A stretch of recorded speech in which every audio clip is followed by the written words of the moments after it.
Le vacarme du monde moderne nous assourdit, non seulement celui des cités et des technologies omniprésentes, mais aussi le tumulte incessant de notre propre esprit. Cette cacophonie est devenue notre état normal, nous éloignant d'une vérité fondamentale que Carl Jung avait mise en lumière, la puissance du silence intérieur.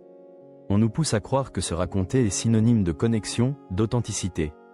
Pourtant, cette impulsion constante à verbaliser chaque parcelle de notre existence recèle une menace insidieuse pour notre intégrité psychique. Dès l'aube de notre conscience, nous sommes plongés dans une symphonie de sons, des voix familiales aux notifications numériques. Au sein de ce maelstrom, l'accès au silence intérieur n'est pas qu'une quête de quiétude, c'est le point de départ d'une profonde transformation. Jung insistait sur le fait que le processus d'individuation, cette réalisation de soi, prend racine dans le silence, non dans le bruit externe. Le silence ne se résume pas à une absence de mots, c'est un état de conscience où le sens se condense et l'intuition s'éveille.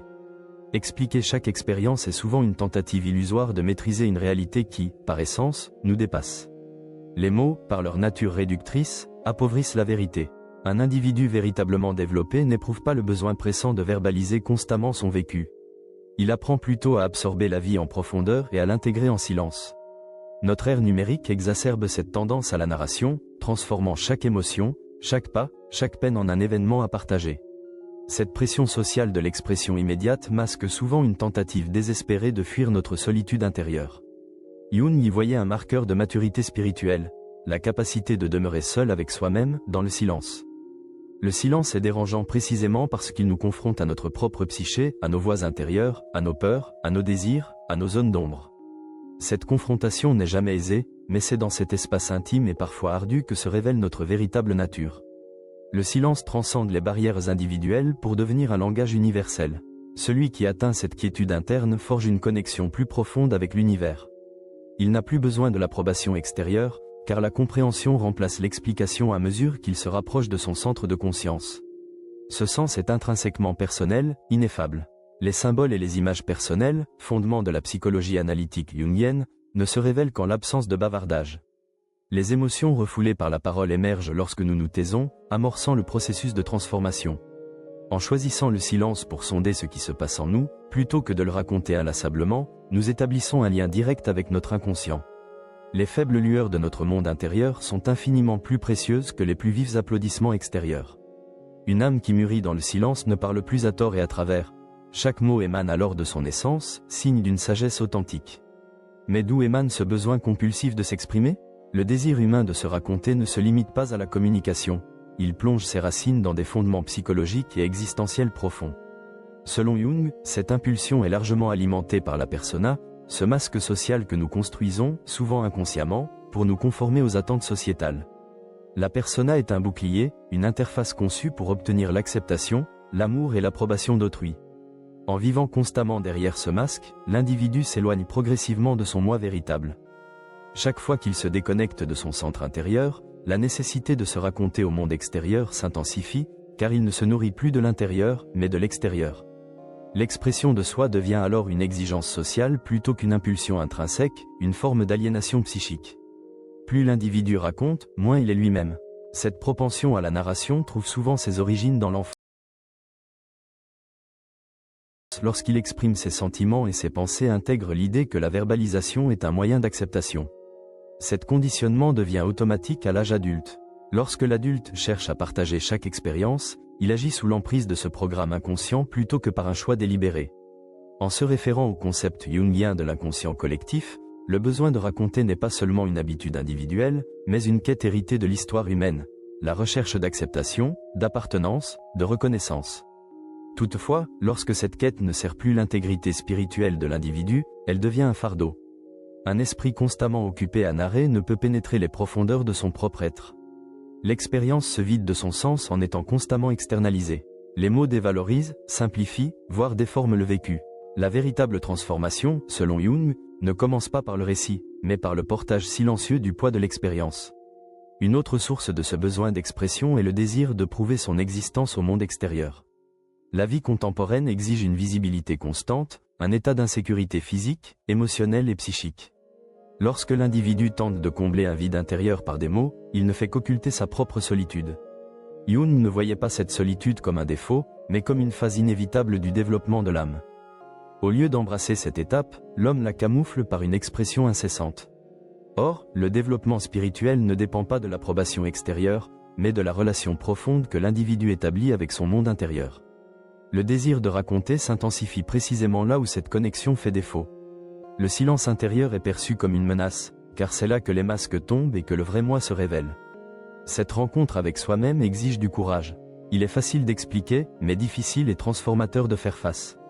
Le besoin de s'exprimer n'est pas uniquement lié à l'approbation sociale ou à un vide émotionnel. C'est aussi une tentative erronée d'individuation. On pense souvent pouvoir comprendre son expérience en l'extériorisant, mais cette manifestation reste à la surface. La véritable compréhension ne peut se faire que par l'introspection. Jung, dans sa pratique thérapeutique, se concentrait sur l'inexprimé, sur les silences, les pauses, les rêves et les symboles, plutôt que sur les récits verbaux. Car le véritable langage de l'être est celui des symboles silencieux de l'inconscient. Décrypter ces symboles est plus ardu que de les expliquer, mais c'est un chemin plus juste vers la vérité de l'âme. Ainsi, l'empressement à s'exprimer représente une inclination à se confier au monde extérieur, au détriment d'une exploration interne. Or, l'individuation, cette complétude spirituelle, commence par un retrait du monde extérieur et un enracinement dans le monde intérieur. L'homme moderne organise sa vie en fonction d'un cycle. Vivre d'abord, puis décrire chaque émotion, pensée ou événement. Cependant, du point de vue psychologique de Carl Jung, ce schéma est une illusion dangereuse qui nous éloigne de l'essence même de l'expérience. Le récit altère souvent le sens de l'expérience, voire la déforme. Il intercepte l'état brut et non filtré du vécu, le soumet à des filtres mentaux, le cadre dans une logique et l'aligne sur les critères d'acceptation sociale. La véritable transformation de la psyché, selon Jung, réside dans l'expérience elle-même. Elle ne se révèle pas quand elle est exprimée par des mots, mais quand elle est pleinement ressentie. Cette expérience est intrinsèquement silencieuse. Elle naît, grandit et se dissout en nous. Le récit, en revanche, externalise ce processus interne, et c'est dans ce transfert vers l'extérieur que les couches les plus précieuses de l'expérience se perdent. Notre propension à raconter n'est souvent pas liée à la profondeur de l'expérience, mais à sa capacité à être transformée en une histoire captivante. Cela crée un conditionnement psychologique où l'attention n'est plus portée sur l'assimilation du vécu, mais sur la manière de le transmettre aux autres. Une telle approche, d'après Jung, affaiblit le lien de l'individu avec lui-même. L'expérience laisse une empreinte sur notre carte psychique. En raconter revient à tenter de dessiner une carte de cette empreinte. Aussi détaillée soit-elle, une carte ne pourra jamais rendre la totalité du territoire. Ressentir, c'est gravir la montagne. Raconter, c'est en montrer une photo. Aucune photo ne peut transmettre le vent au sommet, la solitude ressentie à cette altitude ou la transformation intérieure qui s'y opère. C'est pourquoi l'approche thérapeutique jungienne privilégie les expériences profondes plutôt que les histoires racontées. La dissolution spirituelle et l'intégration ne se réalisent pas par les mots, mais par un témoignage interne silencieux. Saisir la vie est un processus bien plus complexe et courageux que de l'expliquer. Le récit engage le mental, qui analyse, classe et donne du sens à l'expérience. Mais pour vivre l'expérience, il faut laisser le mental de côté et se concentrer sur le corps, les émotions et l'intuition, ce qui implique d'accepter une perte de contrôle. Cette confrontation, selon Jung, permet à l'individu de rencontrer sa part d'ombre, son côté obscur. Le besoin d'expliquer est souvent une tentative d'éviter cette confrontation. Au lieu de demeurer dans le vécu, l'individu cherche immédiatement à l'extérioriser, à s'en distancier. Il rend ainsi son expérience gérable en la verbalisant. Mais cela annule le véritable potentiel transformateur de l'expérience, car chaque vécu authentique est une opportunité de métamorphose, pourvu qu'on accepte de s'y immerger pleinement.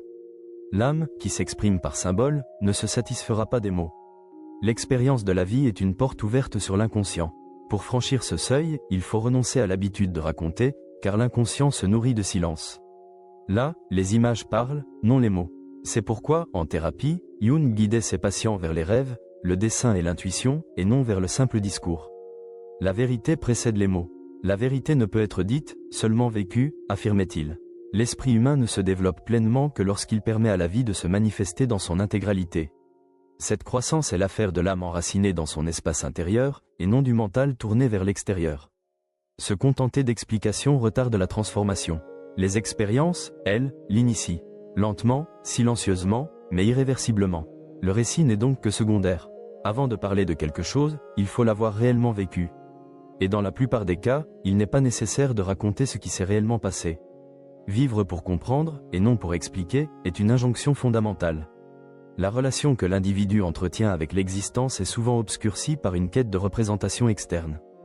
Chaque événement, chaque émotion, chaque jalon est transformé dans l'esprit pour être raconté à quelqu'un.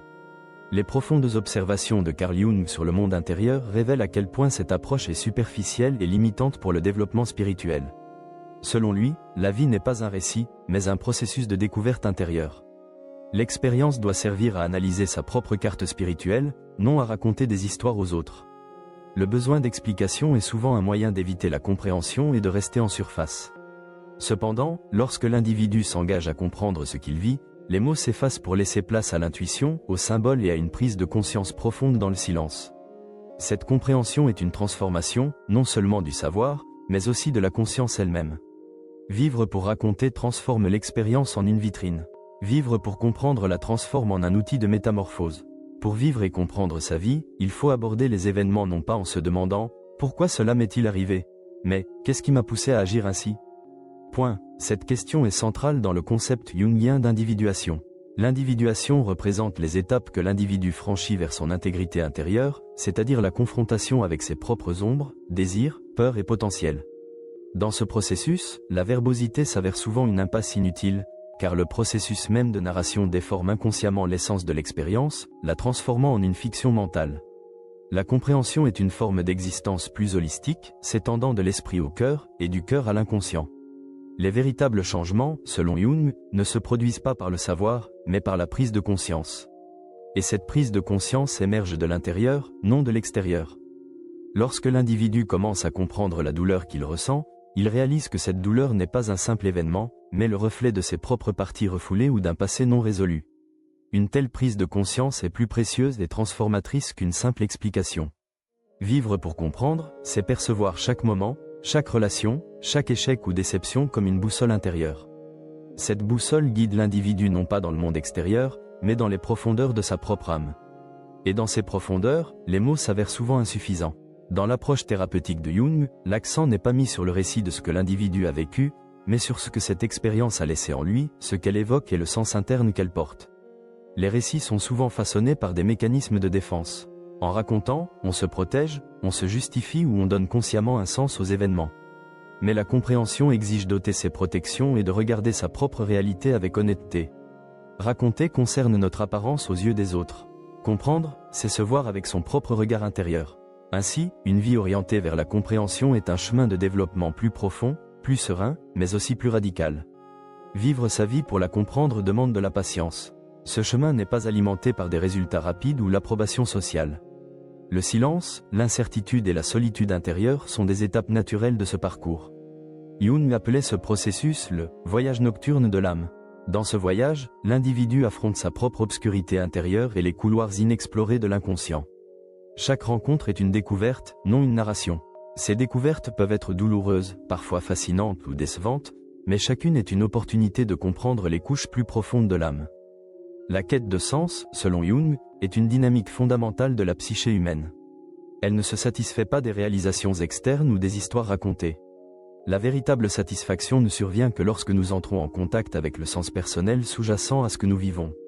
Et cette connexion se renforce par l'expérience et la compréhension profonde, non par le récit. Le véritable chemin de l'individu, selon Carl Jung, ne mène pas vers le monde extérieur, mais vers son propre monde intérieur. Ce voyage ne se réduit pas à des déplacements physiques. C'est un processus de découverte interne tissé de symboles, de rêves, d'archétypes et de prise de conscience intuitive. Jung nomme ce processus l'individuation. L'individuation permet de réunifier les aspects dispersés de la psyché, devenant ainsi un être plus complet. Cependant, ce processus n'est possible qu'en plongeant courageusement dans les profondeurs de l'âme, et non en restant en surface. S'immerger dans les profondeurs de l'âme exige de se confronter à son inconscient et d'entrer en contact avec les aspects de soi que l'on a réprimés, rejetés ou jamais reconnus. Ces aspects incluent les peurs, les désirs, les traumatismes passés, les parties d'ombre de la personnalité et les symboles archaïques filtrés par l'inconscient collectif. Chacun représente une étape vers l'intégrité psychologique. Les profondeurs de l'âme ne sont pas seulement obscures, elles sont aussi un lieu de gestation. C'est là que l'individu découvre non seulement ses blessures, mais aussi son potentiel. Le premier seuil rencontré sur ce chemin intérieur est la part de nous-mêmes que Jung nomme l'ombre. L'ombre est la somme des aspects de nous qui restent en dehors de notre conscience, que nous n'acceptons pas, que nous réprimons ou qui sont jugés indésirables par la société. On fuit souvent son ombre, la projetant sur autrui et en faisant le crime des autres. Cependant, pour celui qui entend plonger dans les profondeurs de son âme, la confrontation avec l'ombre est inéluctable. Cette confrontation est aussi libératrice qu'elle est anxiogène, car l'ombre n'est pas que ténèbres. Elle contient aussi la créativité refoulée, les passions étouffées et l'originalité. L'intégration de l'ombre est le premier pas vers l'honnêteté envers soi-même, et cette honnêteté est le début de la véritable transformation intérieure. Jung considérait la rencontre avec l'ombre non seulement comme une nécessité psychologique, mais aussi spirituelle. Ne pas connaître son ombre, c'est ne pas se comprendre pleinement. L'âme qui perçoit sa propre obscurité devient capable de comprendre celle des autres sans la juger. Cela élève la capacité d'empathie et la profondeur de la sagesse intérieure. Ce voyage dans les profondeurs de l'âme implique une solitude, car dans ce processus, l'individu pénètre un espace où les voix intérieures résonnent plus fort que le monde extérieur. Le silence y est inévitable, car les véritables intuitions naissent d'une conscience apaisée, non de récits bruyants. Cette solitude n'isole pas, elle purifie. Lorsque l'individu se tourne vers lui-même, son besoin d'approbation extérieure diminue, car sa boussole interne fonctionne avec plus de puissance. L'auto-analyse que Jung recommandait à ses patients est plus une nécessité existentielle qu'une simple pratique thérapeutique. Peu importe le succès, la popularité ou la productivité qu'une personne peut afficher en apparence, si elle est intérieurement divisée, elle se sentira profondément déséquilibrée. Cette anxiété est souvent inarticulable. Cependant, sans sonder les profondeurs de l'âme, il est impossible d'atteindre la source de ce sentiment d'inachèvement, car c'est non seulement un lieu de brisure, mais aussi celui où réside le potentiel oublié, l'amour refoulé et la nostalgie. L'approche de Jung affirme que le voyage intérieur est un mouvement constant, non une destination. Une fois que l'individu atteint cette profondeur, aucun aspect de sa vie ne reste inchangé, car ce contact insuffle du sens même au quotidien. Les symboles, les archétypes et les indices intérieurs cachés dans les moments ordinaires de la vie quotidienne commencent à se manifester plus clairement. Cette prise de conscience permet à la personnalité de mûrir non seulement spirituellement, mais aussi éthiquement, émotionnellement et mentalement. L'individu ne devient plus un simple auditeur, mais l'auteur de sa propre histoire intérieure. Dans cette histoire, il n'y a ni victoire ni défaite. Il n'y a que la profondeur, l'honnêteté et la sincérité intérieure. Et c'est la définition la plus simple de l'éveil spirituel. Le voyage dans les profondeurs de l'âme commence par le courage, se poursuit dans le silence et s'achève par l'intégrité intérieure. Dans ce voyage, l'essentiel n'est pas d'expliquer, mais de comprendre et d'intégrer. L'héritage de Jung est la carte de ce voyage. L'individu contemporain s'éloigne progressivement de sa vérité intérieure par une relation intense avec le monde extérieur. Ce mode de vie, constamment axé sur le succès, le statut, la notoriété et les interactions sociales, conduit à la suppression des besoins spirituels. Selon Carl Jung, une telle orientation contredit la nature profonde de l'individu, car l'être humain n'est pas seulement une entité vivant dans la réalité externe. Il possède simultanément un monde intérieur profond, une structure spirituelle façonnée par l'inconscient. Égaré dans le chaos du monde extérieur, l'individu tente de combler son vide intérieur en travaillant davantage, en parlant davantage ou en essayant d'être davantage. Pourtant, la véritable satisfaction n'est possible qu'en établissant une connexion avec ce qui est à l'intérieur, et non avec ce qui est visible. La transformation de l'extérieur vers l'intérieur, selon l'enseignement de Jung, n'est pas une régression, mais une élévation spirituelle. C'est le retour de l'individu à sa propre essence. C'est le courage de cesser de raconter pour commencer à observer et à comprendre. Ce retour du monde extérieur vers l'intérieur est le moment où l'individu décide de laisser de côté les images externes et de rencontrer son vrai moi. Cette décision n'est pas facile, car le monde extérieur est rempli d'applaudissements, de mentions, de « j'aime » et d'approbation. Au milieu de ces voix, l'individu devient incapable d'entendre sa propre voix intérieure. Jung décrit cette situation comme une forme d'aliénation psychique. Lorsque l'individu s'aliène de lui-même, il se définit par les masques qu'il connaît. L'homme d'affaires prospère, le bon parent, l'intellectuel, l'ami dévoué. Cependant, ces identités ne représentent souvent qu'une infime partie de sa réalité intérieure. Pour se tourner vers l'intérieur, il faut retirer les masques et toucher à son essence. Dans ce contact, les défenses s'effondrent, les justifications se taisent, et l'individu reste seul avec lui-même. C'est à ce moment que la véritable transformation commence.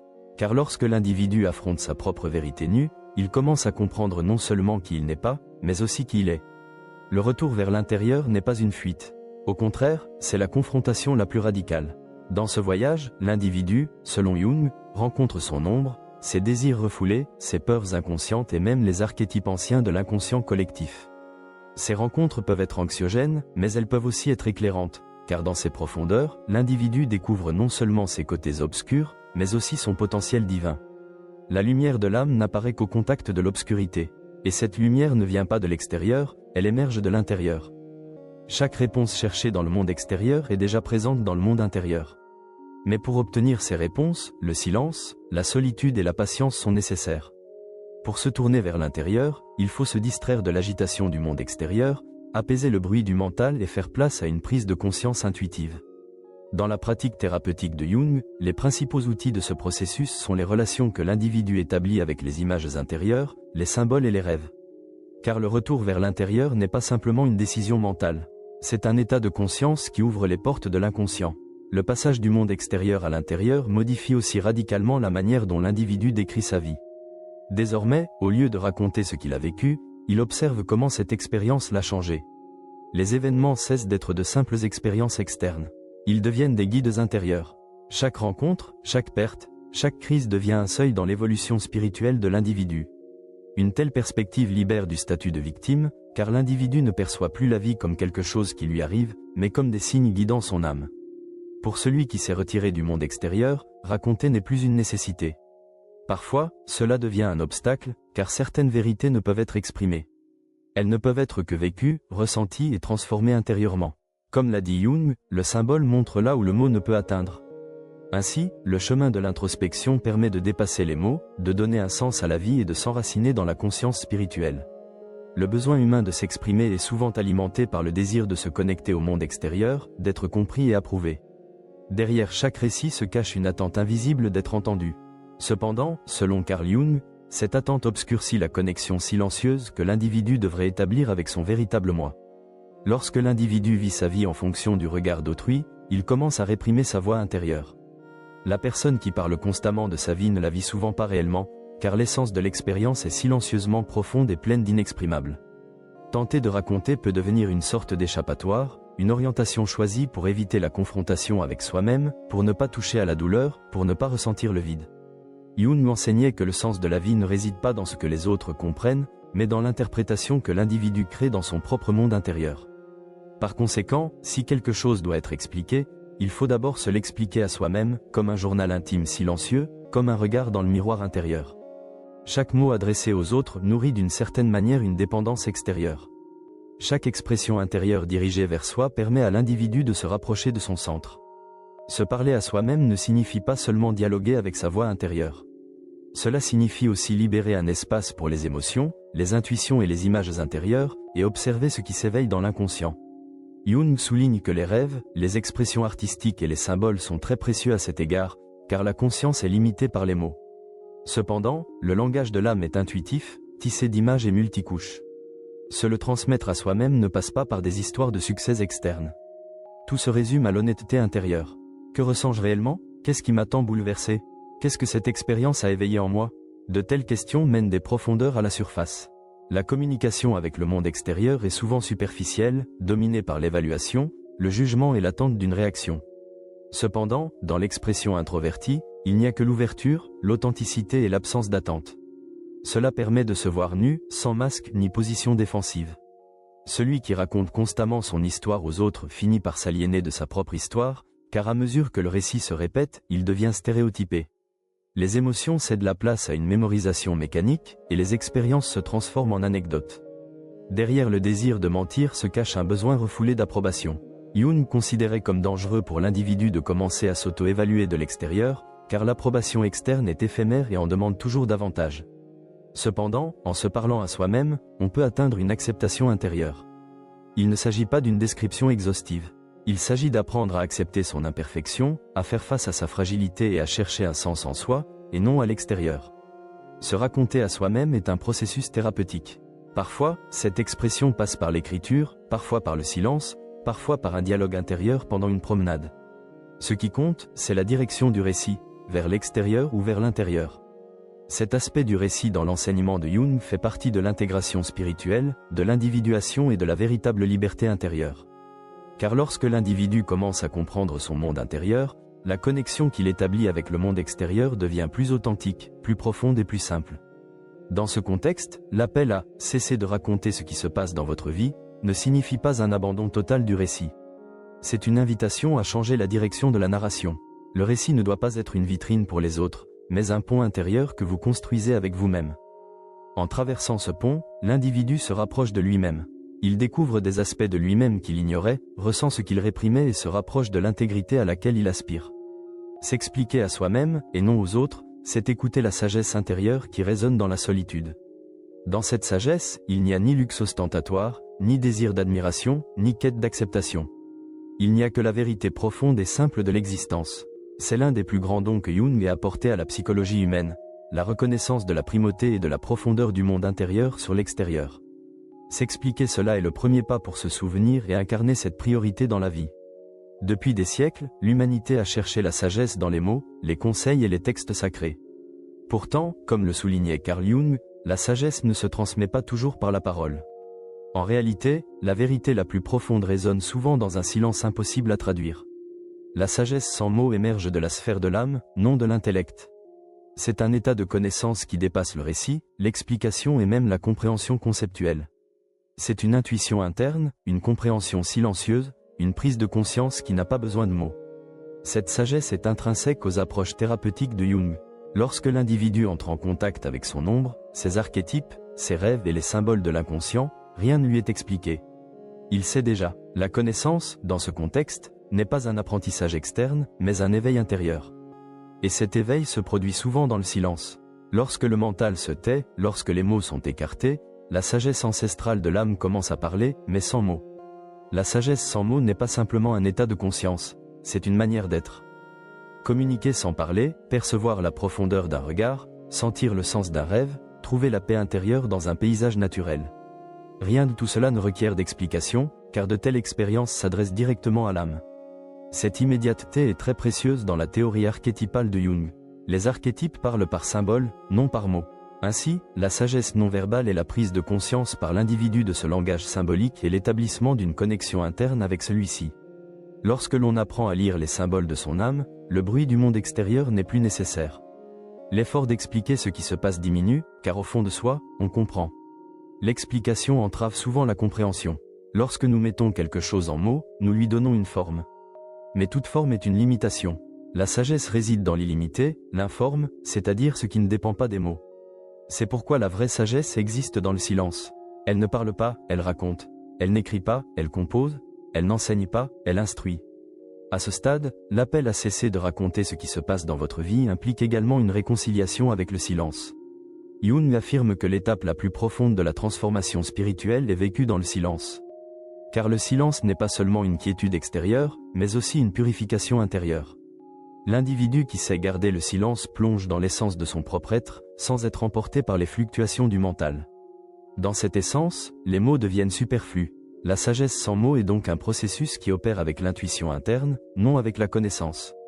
Être une personne sage ne signifie pas beaucoup parler. Il s'agit de savoir garder le silence quand il le faut et de transmettre le sens de ce qui est dit. À la fin du voyage introspectif jungien, l'individu ne ressent plus le besoin de narration, car il n'est plus redevable au monde extérieur pour sa vérité intérieure. Cette fidélité engendre un état de conscience silencieux mais inébranlable. Et cette conscience nous permet de vivre même les moments les plus insignifiants de la vie avec une profondeur sacrée. La sagesse sans mots est le murmure qui résonne dans le silence au-delà de l'âge du récit. C'est la voix intérieure que chacun entend, mais que peu choisissent d'écouter. Lorsque l'individu, suivant Jung, entend cette voix, il ne narre plus la vie. La vie arrive, le récit cède la place à l'existence. Tout ce qui est vécu devient contemplation intérieure. Chaque rencontre devient un éveil intérieur. À ce stade, aucune confirmation, explication ou expression n'est requise. Il suffit d'être là, de ressentir et d'écouter la résonance intérieure. La sagesse sans mots est précisément ce qu'est une vie vécue avec une conscience si profonde. Et c'est peut-être l'appel le plus simple et le plus profond de Jung, cesser de raconter et écouter simplement. Non pas ce qui est à l'extérieur, mais ce qui est à l'intérieur.